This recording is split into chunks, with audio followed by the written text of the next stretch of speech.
Today, we are talking about how to build good systems and great leaders with none other than our CAB member, Bryson.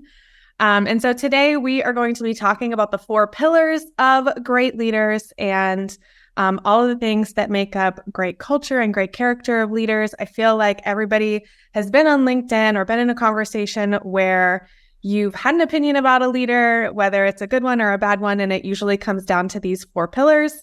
So we want to talk about what a great leader looks like and how that translates into a great business, a great team culture. So what do you say? Let's get into it. Let's do it real quick. Can you talk about what CAB is so that everyone on the call is clear what CAB is? Because it's awesome. Yes. So our CAB, so this is the first time we've ever done it this year, is our Customer Advisory Board. And interestingly enough, Bryson was not originally selected to be on our Customer Advisory Board, but we had someone that had to drop out just due to personal constraints. And so Bryson had reached out to me. I absolutely just loved every interaction that I had with him. And I said, I'm not even going to go back and look at applications. Bryson's our guy. So we brought him in and he's just been crushing it. We've absolutely loved having him on our Customer Advisory Board. Yeah, lots more to come today in that realm. Bryson, I thought you totally bought your way in. So I did. I was on the bench in the minor leagues, had to pay a few people. So here I am. That's awesome. We're looking forward to hearing more from you today, buddy. Appreciate it. Hey, real quick, talk about interacting during the session. You have already seen exactly the way we like to run these things, right? So this is super conversational. You can unmute your lines whenever you like. You have a question, you want to say something, please do. We'd love to hear it. You can also use the chat, okay? And we also love, all 3 of us just super dig when people use the reactions. So Zoom has those reactions that you can throw the hearts up or the smiley faces and thumbs up and that kind of thing. So you can find those into the Zoom. So interact with us however you like during the session. That's what we want to run this thing. Okay. So there you go. If you find that little heart or smiley face or thumbs up, let's see it. Go now.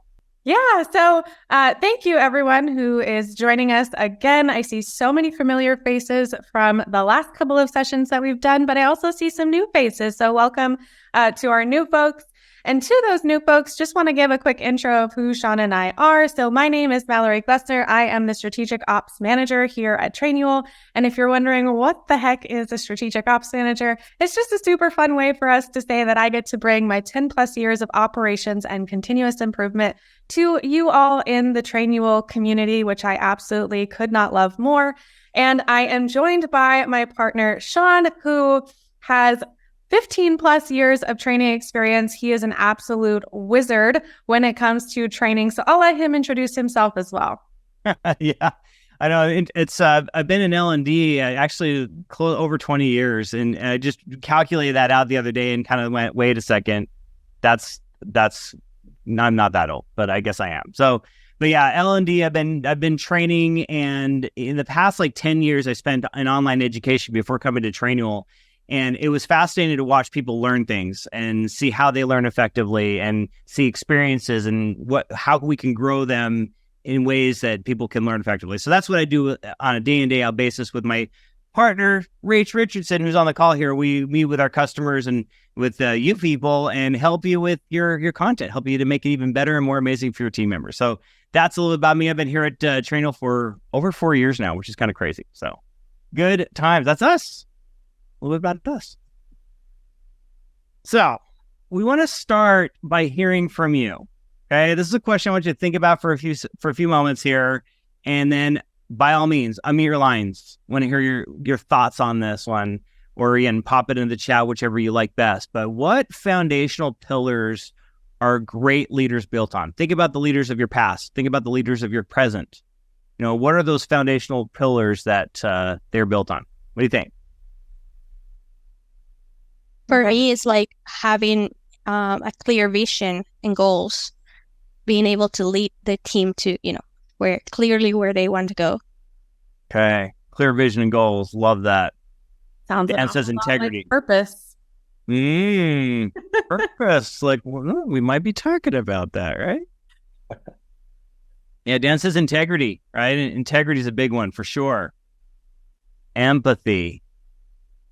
Yeah, right. Empathy, it's had this resurgence, or maybe it's just a surgence. I don't know. In the past, like 5, 6, 7 years or so, I've noticed it's become more of a forefront thing. And I don't know if that's a product of just the times and the people in the workforce, but that is a huge, huge one that is that we'll probably be talking about today as well, right?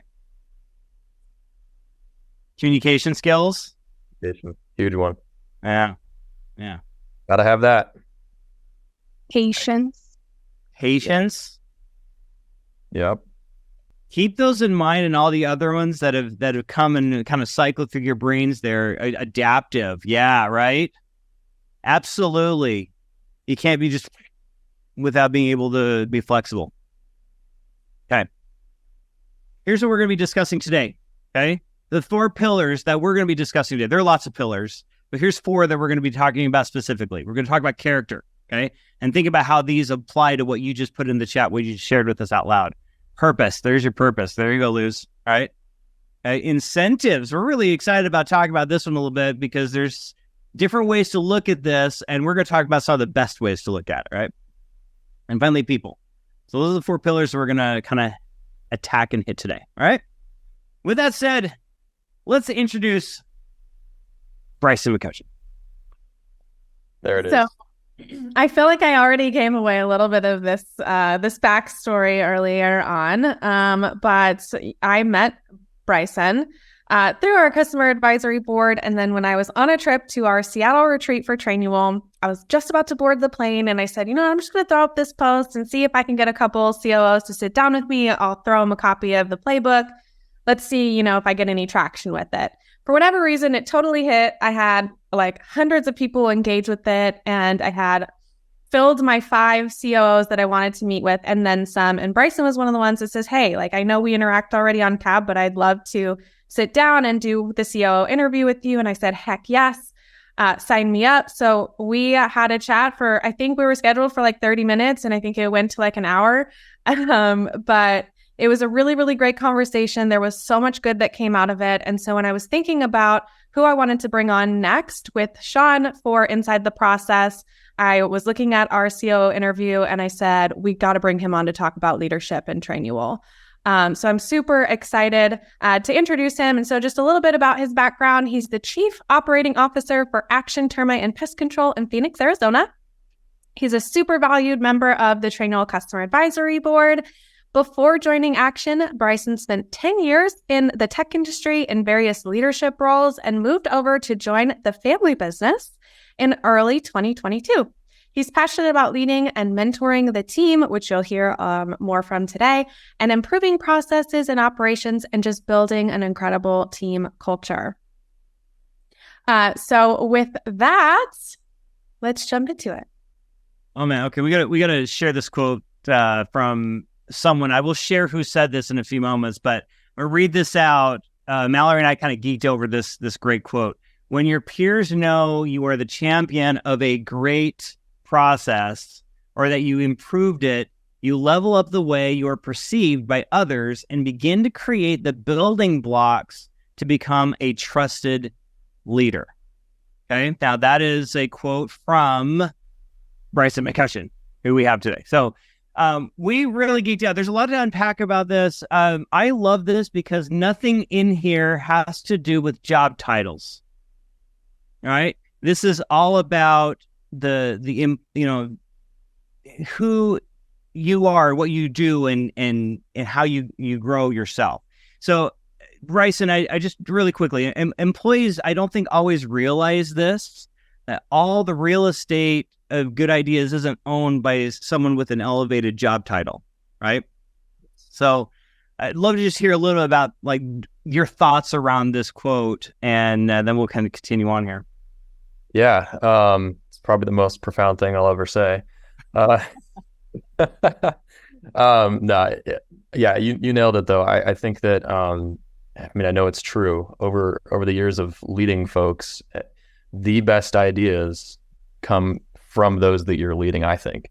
And I know that my peers and those that are earlier in their career. They just have so many fresh ideas, and I think that when you can kind of bring in those ideas and help them become a champion of great processes, of improving processes, getting them involved in something that maybe feels bigger than them, helps them to kind of flesh those ideas out within, we're talking about processes right now, within processes or improving processes. But yeah, again, I think you nailed it with it doesn't take the people at the top to only come up with the great ideas. It's everybody. So you just got to be willing to listen and to care about hearing out those that maybe do have a great idea. So awesome. Yeah. Let's talk about character, right? This is what one of the first pillars that you brought up here. I want to really kind of dig into this a little bit. So I'd love to hear your thoughts on this as being one of your big pillars. Yeah. Who said it in here? Yep. Empathy. Big one. I think that, and you were saying it too, it's kind of been the buzzword over the last, I think you're right, last 5 years-ish. It seems like it's just had this resurgence or whatever. But I just think it's huge. You have to develop other people's empathy. And it's, I've heard Chris say it before, Chris Ronzio, he said that it's a skill that can be learned. I'd hate for anyone to think that, oh, I'm not an empathetic person, I could never learn that, it's just not in my character. Well, no, it can become a part of your character. You can absolutely learn to be empathetic. This is coming from somebody who I lacked empathy big time. And in the last several years, I've had great leaders come around me and show me that there's a better way.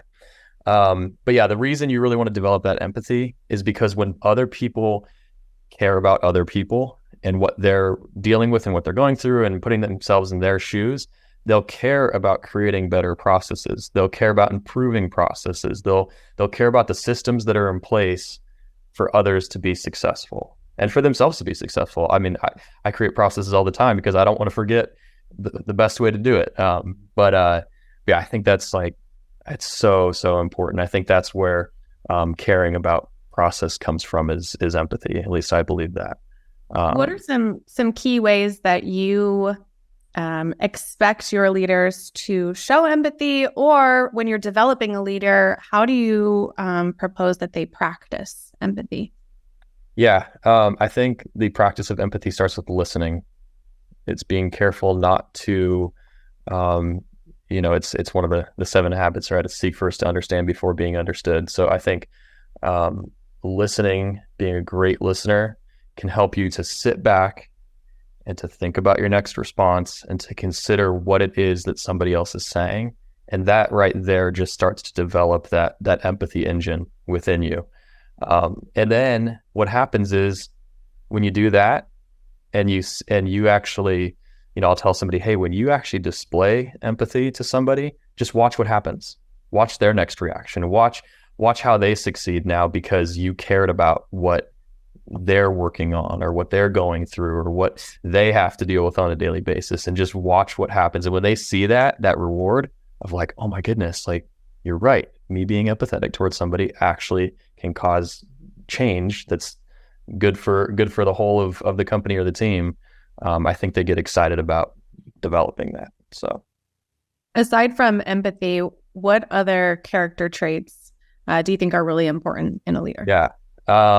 I think providing continuous improvement feedback, just with their yeah, you love that buzzword. Me too. I'm right there with you. But providing that continuous improvement feedback, just with their interactions with others. So you can say, and you can do it so gently. I think there's a, let's say I overhear somebody having a conversation, and I don't maybe love the way it happened. I could walk over and be like, oh, you really shouldn't have said it this way. Or I can walk over and say, hey, I'm so happy that you were having that conversation. I would love to give you some feedback on kind of what I heard and maybe some ways that that you can improve. I love what you said here. This was great here. I love that you said this. Let's work on this aspect. I think it's all about your approach and your demeanor, because asking someone to improve their interactions is a very vulnerable thing. You're asking somebody to improve their personality and their character. So you've got to approach it with gentleness, but firm at the same time to make sure they can actually improve. But yeah, continuous improvement feedback is huge. And then I think providing examples of your own journey as a leader helps to develop character. It shows that when you display humility to your team, and you say, hey, look, like it just kind of, as I told you guys, I was the worst with empathy. And I can provide a million examples as to, how that was true. And I think when you do that and you provide those examples to people, they say, oh, okay, so you're human just like me. And we're actually growing in this together. And you're still like people look at you and say, oh, you're this, this leader in your title or whatever, but you're still working on these things just as you're teaching me to work on them as well. And I think that just iron sharpening iron, really. And so I think those are some really great ways to develop character for sure. I love that you said that. Dan brought up so many confused sympathy with empathy. Mm-hmm. Right? Empathy is hard, but so important. And I think about that again in terms of what you just talked about, the sharing the personal experience and say, I've been there, and here's what I've experienced. Here's what's happened with me. So you are able to break down the barriers that I think sometimes happen pretty naturally between leadership and employees, right? Where maybe it's management employees, where there's this barrier of, well, they're over there, they're up there, and disconnected from what I'm doing here, what I'm experiencing. So being able to step in those shoes and be there with them side by side is so crucial, and the ability to do that. So question along those lines is, how if I'm a leader, if I'm in management, or if I'm just someone who aspires to be more of a leader, and I don't mean like my title, I just mean I want to be a leader in my group, what are some ways that I can develop my own my own empathy? What did you do, right, Bryson? You said I didn't used to be that empathetic. How did you increase your empathy? How did you increase those character driven traits you have? Well, again, I kind of touched on it a little bit. It took other leaders pointing it out. I didn't realize that I wasn't a very empathetic person. I thought I was Mr. Empathy, and I was told otherwise. But I think it came from just there was some self-motivation in it too. Like, I mean, obviously some people were pointing it out. And then it was kind of like I was saying, where I was like, okay, I'm going to take what they say. I'm just going to try it in this situation. I'm just going to see what happens. And I was like, oh my goodness, that interaction was amazing. Or I was the result that I was hoping to find actually happened. The outcome happened because I was way more empathetic. I was listening better. I was caring so much more about what this person was going through. And I think that just was like domino effect of, okay, maybe this empathy thing is real. And then what happened too is the times when I would fail, because you fail in your journey along the way sometimes, the times when I would fail and I wouldn't display empathy, I saw it backfire tenfold, and so I think it just starts with a little bit of maybe you have to really fail in some ways to realize that you want to change, or it takes somebody around you pointing it out. But there has to be a pivoting point. I don't think it just happens. Something occurs that makes you decide that you want to be a more empathetic person and that it's valuable. Before we move on from character, I want to give people just 2 actionable takeaways that I wrote down and just in listening to everything that you're saying. And the first one is mentorship.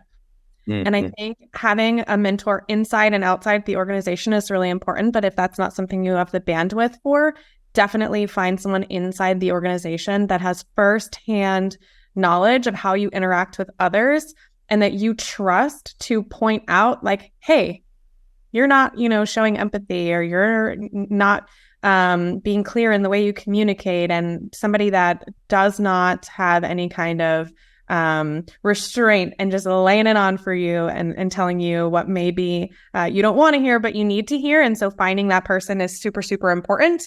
And the second actionable takeaway that I would love to give people just in talking to you is giving and receiving feedback. I've heard you say that many times. And I think one of the great things that I learned here at Trainual, actually, through some stellar onboarding content, is a framework called BIQ. Shawn, I don't know, do we actually pronounce that mnemonic as BIC? I don't know. Yeah, it's the BIC method. Yeah, absolutely. Yeah. Exactly. And so it's pointing out the behavior, like this is what you did, or this is what I observed, right? Just a general factual observation without a lot of, opinion or emotion behind it. And this is the impact that it had, maybe how it made somebody feel, maybe how you interpreted it, or the issue that it caused, whatever that impact may be. And then lastly, asking a question in the form of maybe potentially a solution or how you can talk about it. And I think that method has served me pretty well in learning to give and receive effective feedback. I said in the chat, it's something that I'm definitely working on because I can be a little bit direct, which comes across as not empathetic when I don't think I'm not an empathetic person. So it doesn't matter if you have a ton of empathy. It's really, I saw Luz mention this too. It's how you say things. So some of us have the best intentions, but we're not judged by our intentions. We're judged by our actions. And so I think that's two really important takeaways from this character side. I've been told that if I don't intentionally try to smile, that my face is just naturally one of those faces that looks mad. So I've approached conversations and I've been like, oh yeah, I'm crushing it in the way that I'm saying it, but I'm not being aware that I'm not smiling, and they're like, they think I'm mad at them. And so you do have to be careful in your body language too. Also with how you say, but also your body language. You need, if you know that you're one of those people, then I gotta try really hard to smile while I'm saying this, Yeah. So, yeah. Always a work in progress for me. Right. And just asked, should feedback be formal, informal, or both? I'd love to hear the take from the group here. What do you think? Yeah, it's got to be both. I think there's the informal kind of ad hoc, just, hey, real quick, I heard this conversation. Can I'd love to chat with you about this. And then there's the formal, Mallory and I have talked about this. One-on-ones are just so valuable and important.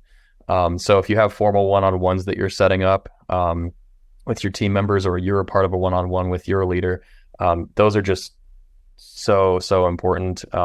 Great times to be giving and receiving that feedback. But yeah, I think it's got to be both. You definitely don't want to just sit on something if your next formal meeting with them is 3 weeks from now. I think people need to hear a little bit of that feedback right as it's happening. You get to employ a little bit of emotional intelligence as well as you're learning, and you get to know your employees better and better. Which form works best for them. Maybe someone needs a little bit more formal structure to the feedback. Sure. Someone else may need a little bit more informal. I know Mallory and I last night, we engaged in a little bit of informal feedback. So it was a really good experience. Understanding your employees and how they receive feedback the best is kind of what Dan was saying with being adaptive. That's huge. Yeah. Awesome. Well, let's move on and talk about purpose. We kind of chat a little bit about this, but let's jump in and dig into this a little bit. Something we like to do at Action, and I'm sure there's plenty of other companies that do it, but we like to find out our employees' why. That actually even starts in the interview process. We really try to dig into the why. Probably almost to a fault on the interview process. But we love it. And something we always say is you kind of sometimes have to build a relationship to make this happen, but don't just accept the sort of surface level answer of the why, I do it for my family. Okay, well, why do you do it for your family? And get to those next layers of their why, and really take notes and be intentional about and I'm kind of jumping ahead here a little bit, but be intentional about incentivizing them according to their why. So if you can really understand that, you're going to know the best ways to incentivize them, because it's going to hit the closest to home for why they're doing what they're doing and why they care about succeeding, or why they care about not succeeding, or you name it. But yeah, I think that's so important from just a relational standpoint. And then really just being, on the other side, just being transparent as a company, as a leader, about what's happening with the company, your KPIs, your vision, your wins, areas of improvement needed, failures as a team or a company, and kind of challenging them to say, hey, here's, find where you can be most impactful. Here, we're being transparent about what we're dealing with, whether positive or negative.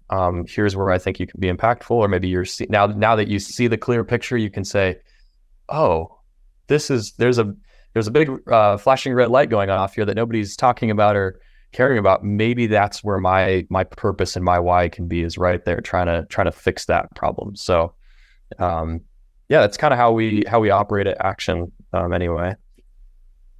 Yeah, it's not always easy for an employee to connect their work to the company KPIs and vision, et cetera, right?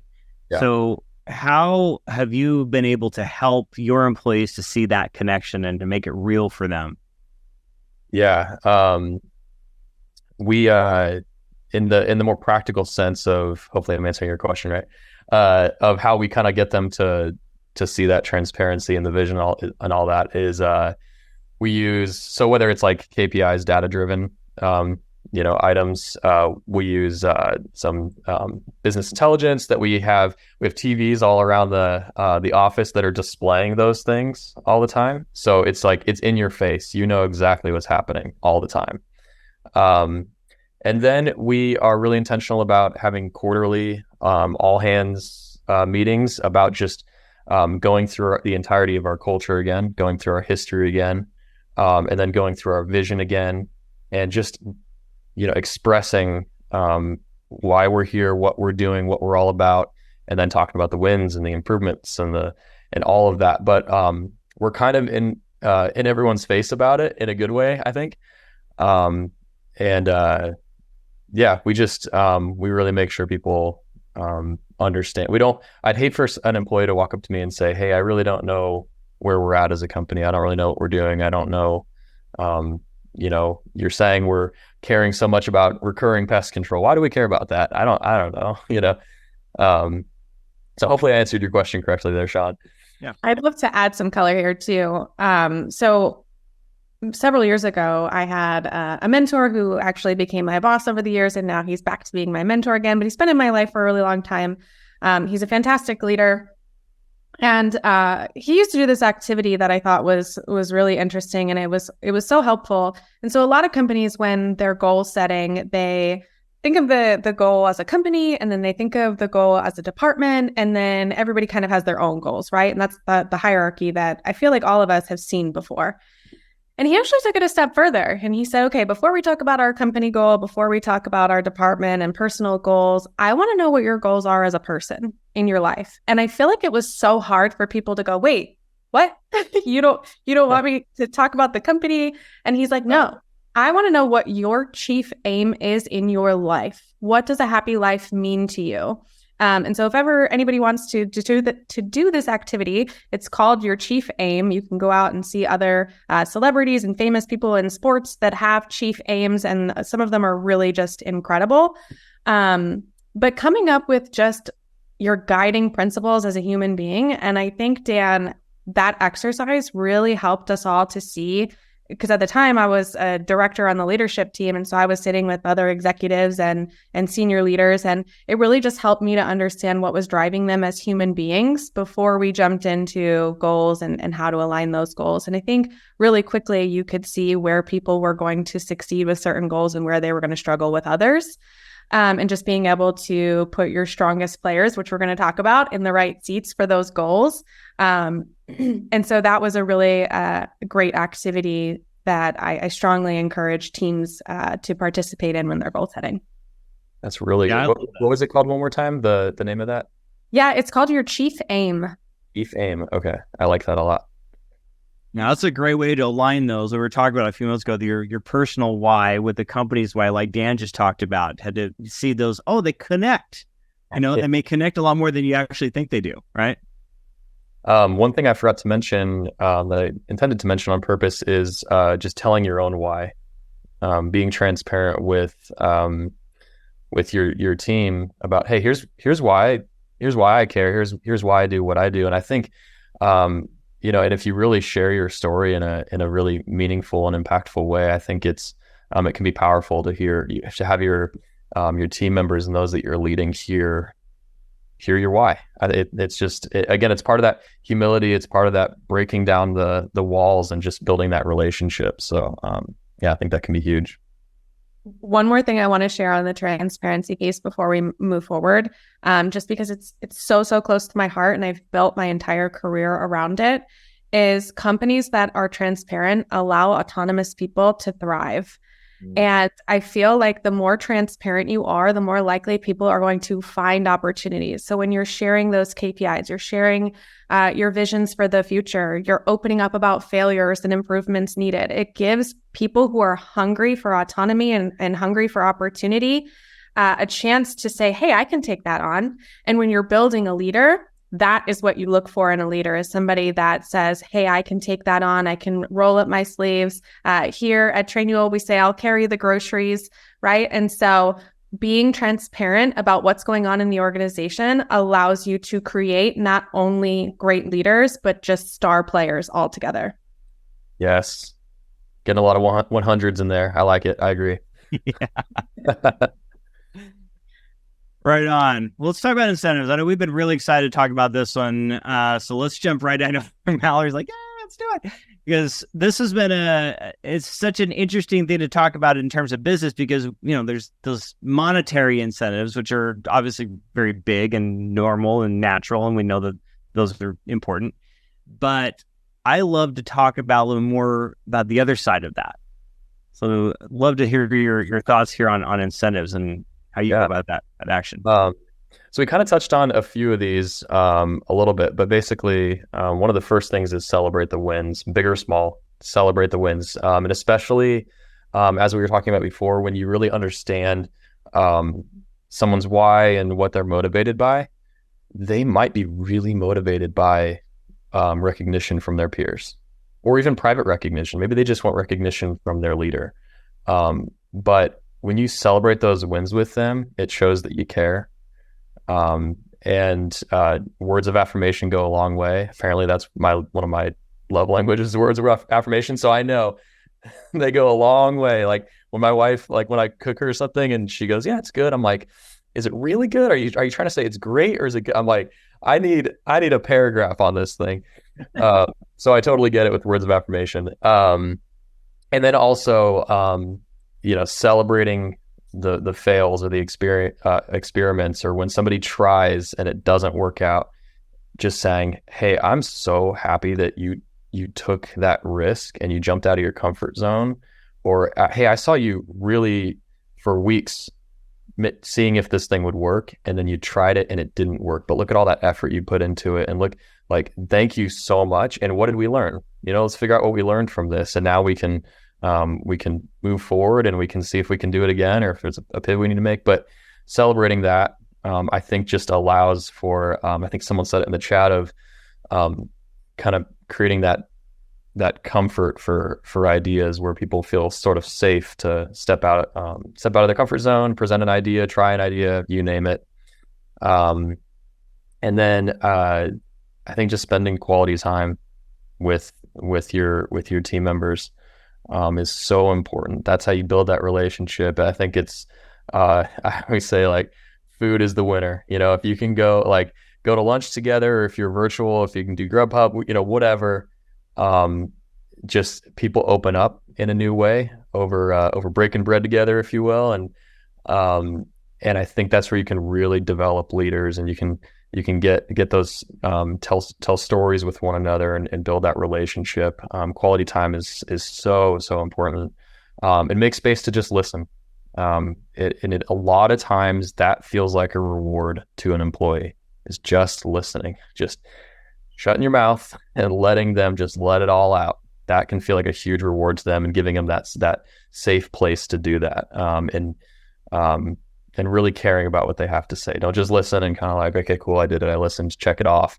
Really care about what they have to say, and take notes. Show them that you're engaged with what they're saying. And that in itself, I think, is a huge reward. Can I jump into that one really quick with you, Bryson? That one really struck me. I love that so much. I think again, I mentioned this a little bit earlier. Sometimes there's those barriers that are there, just kind of natural barriers between management and employees.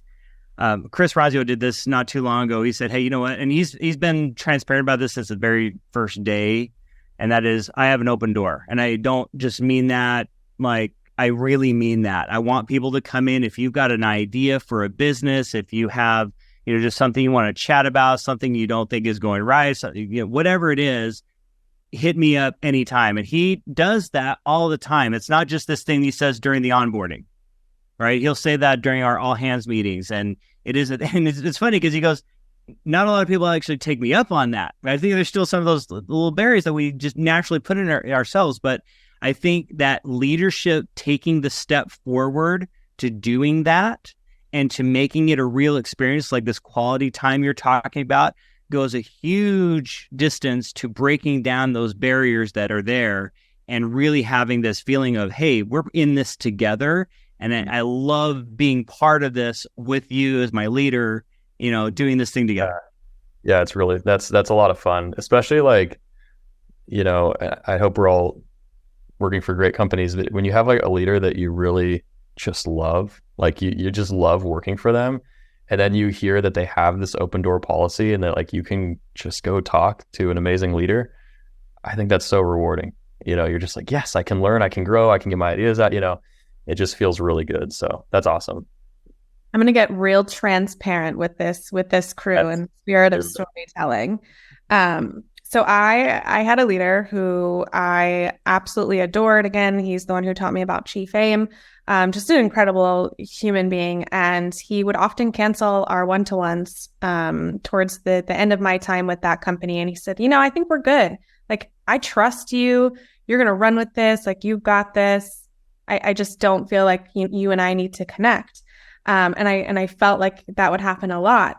So much so that it felt like in this remote environment, he also would stop like sending me messages about, the work I was doing. Again, words of affirmation person, Bryson, I'm right there with you. And so, I'm doing all this great stuff. And he's like, yeah, well, you're great. Your performance reviews, you're a 4, you're a 5.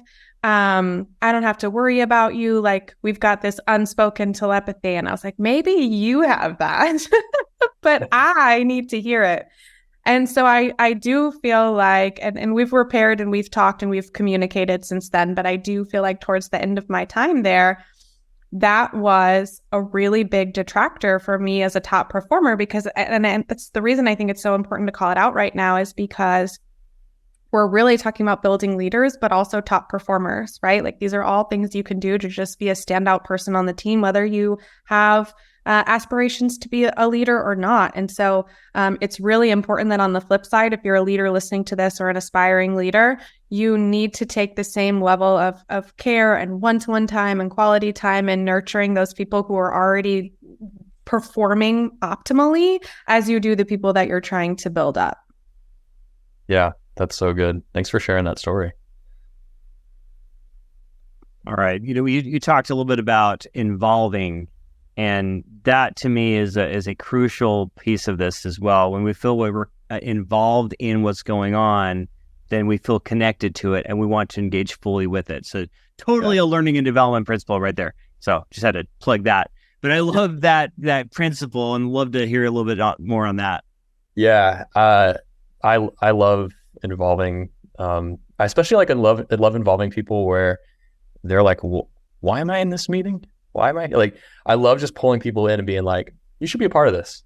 I don't know why, but you should just be a part of this. Even if you're just going to sit there and just listen to what's happening. Or if I'm on like a call with a vendor or something, like, hey, just sit next to me. You should listen to this.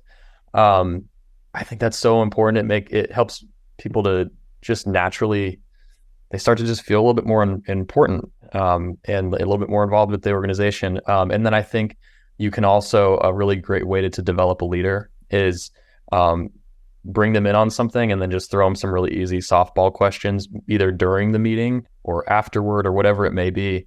But get them involved in a way that doesn't like embarrass them. Don't pose really hard questions or put them in a situation that's gonna, just destined to fail. Just throw some softballs. Just let them have some wins in that moment, and it'll make them feel so good and so confident. And then, and then, Trainual here, we're talking about processes. Have them build out processes, have them own those things, get them involved. Even if it's the smallest thing, even if it's like, hey, I want you to write the process for, this just came to mind because the insiders, the summit, write the process for how we use the alarm on the building.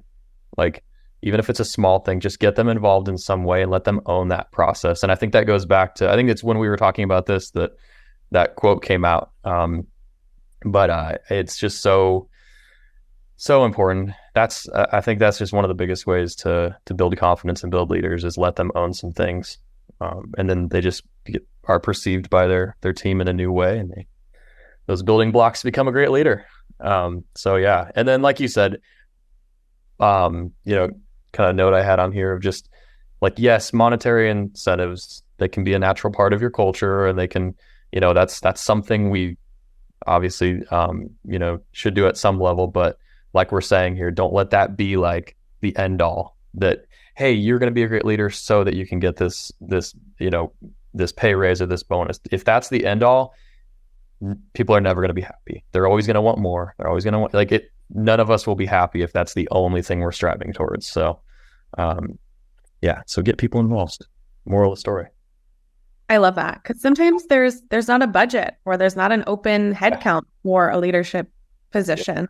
And so you have to find other ways to develop leaders and give people that leadership experience that they're looking for, and to incentivize them. So really very quickly, something I just been meaning to touch on this whole time. Make sure, as you're leading folks, they don't always have to be people leaders necessarily. They can be technical leaders. They don't have to be a leader in title. They can just be a leader amongst their peers. Continuous improvement leader. Continuous improvement. Yeah. And the moment you're influencing somebody or something, you're a leader. And I always try to tell that to everyone. And so, I don't want anyone to think like, okay, you're developing me as a leader, that means I have to be like this. I'm going to be this really high up person with this title. Like, no, I want you to influence your peers in a positive way. I want you to influence systems in a positive way. I want you to own some things, that's a leader right there. And then, yes, if there's the opportunity and the budget and all those fun things, and it calls for it, and there's this opportunity here, like, you might be the next person called to start moving up. And so, figured worth mentioning. Yeah, highly recommend the book, Leading Without Authority. I think that it's so important that it's a skill that we learn. I made it all the way to being a director and reporting to our COO over, a 250 person company, without any direct reports, because all of our huge C-level projects reported to me. And so all of those project teams, I always say I had a revolving team of people. They didn't, directly report to me for PTO and, HR things and all that jazz. But their work absolutely did report to me. So there's always the opportunity to have indirect lines to you in leadership. And so if, leading people and leading a team isn't your jam, there's always the opportunity to just lead organizational growth and improvement as well. 100%. Love that, man. These are some good nuggets here. Everybody take note. All right. We love this concept. Okay. We talk about people. Perfect. Right people, Ritzy. First of all, I just have to say, Danielle, I just keep staring at that photo that you've got of Snoop Dogg and Golden. It's just making me smile every time. Anyway, people, right people, right seat. So this one can feel a little bit more obvious when you read that, but it's definitely worth talking about, because ultimately, we've tried the character piece, we've tried the incentives, we've tried the purpose, we've tried all these things, and is it working? Are those things resonating with that person? Are they becoming a leader, or are they still, after trying all those things, are they still failing? And maybe they're failing in a way that just says they're really just not the right person, and there's not a seat for them, or they're the right person just in the wrong seat. And sometimes you gotta be okay with making those moves. And we actually just did this last week. We had to move somebody from one seat to another, and it was really, really hard. And we had to do our best to spin it in a positive way. Not that we were lying, we weren't, and we really felt like it was positive. But we had to be so careful about how we went about it, both with them and with the team, to make it not seem like some sort of demotion or anything like that. But you just have to be, again, it's all about your demeanor, your body language, all those fun things, the way you present it. But yeah, I think being gracious with people too, allowing them to improve, giving them the time and space they need to improve before you just immediately assume that they're the wrong person in the wrong seat or whatever. Give them that time and space. Shawn and Mallory and I talked about this, but don't let them get a PhD in failure. They can get like their high school diploma in it. So don't wait so long that it's at a detriment to the company or the team or their own personal growth, but definitely give people space and be gracious.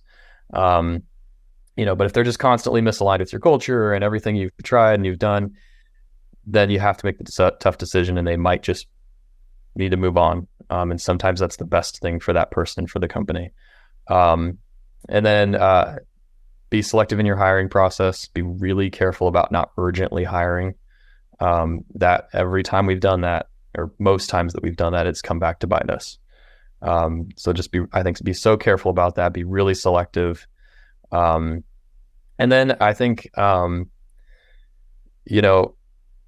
that process of trying to figure out if we have the right people in the right seats, I kind of already alluded to this about like giving that time, but like give the company time to grow into it. Maybe you just need to sit back and like, you're making so many changes with moving so many people around it, that can just create a negative impact in your culture. Maybe just take a step back for a few months, just let things play out, and you might actually see a clearer picture. Definitely don't rush into the right people, right seat. There's definitely a fine line. So yeah. I love that. That's a good way to bring us home. Bryson, this has been fantastic. So these are the pillars we kind of touched on here: character, purpose, incentives, and people. And looking through the chat here, people have gotten all kinds of nuggets and they're writing down quotes and all kinds of things, great experiences and shares here. So those are the 4 pillars. Just ask yourself, how you doing in each of those areas? What are those things that you can specifically change or adjust? That ongoing change management, right, Mallory? There we go. Continuous improvement. But what can you do? He's going to get there. He's coming around. Continuous improvement. We're going to get it. So yeah, so it brings us back to something, and I know we've got some familiar faces that joined us last time, but it just brings us back to a quote that Shawn and I love, or a formula, I should say, that we talk about a lot on these sessions, and it's good systems plus good values and leadership equals good culture. So if you've got people that are out there driving process, driving growth, improvement, change in your organization, you've got good systems in place for that. The second piece is good values. Good company values. We talked about character and chief aim and purpose and why. All of those things really wrap up into values of people and values of the organization, plus great leadership. And we talked about all of the pillars that really make up a great leader. And that formula creates a winning culture. And I think that's a perfect way for us to end our session today. So we will kind of hang out here, but thank you so much, Bryson, for your time here with us today and all the great wisdom and experiences you've shared. Mallory as well. And I mean, everyone here, what you've been doing, what you're currently doing, it's fantastic. We love building this community. That's why we're doing these Inside the Process sessions, this show. And we'll continue to do this going forward. So if there's anything that you want to hear more about, and let us know for sure. Pop that in the chat or pop into the Trainwheel Insiders Slack group and let us know. We're all about that. We just launched that earlier last week. Excited to dialogue more with everybody here as well. Right. So thank you for being here. Mallory, over to you. Wrap us up here. Yeah, so we're always available, like Shawn said, in our Slack community. For now, if there's something you want to share in Facebook, we'll definitely answer it. More to come, I think, in that vein. But I definitely think the party has happened in Slack. And so we'll post this recap. And if you have something that you learned from today that is just an awesome takeaway, I think I saw Kara say that she had a bunch of quotes written down. I would love for you to share those in our insider community and just get people, fired up about these sessions. But more than anything, the one thing that I will ask of you is if there are people that you'd like to see next or topics that you would like us to cover, please share what those are, because the only point in doing this is to serve you in the community and the things that you're facing, the challenges that you're facing in your communities, and when you're growing your businesses or your departments, if you're a department leader, or maybe you're just a contributor and you want to know how you can improve and add value. So we are all ears. We want to hear those suggestions for topics and people, and more to come on the next one. So thank you guys so much for being here. Thanks, everybody.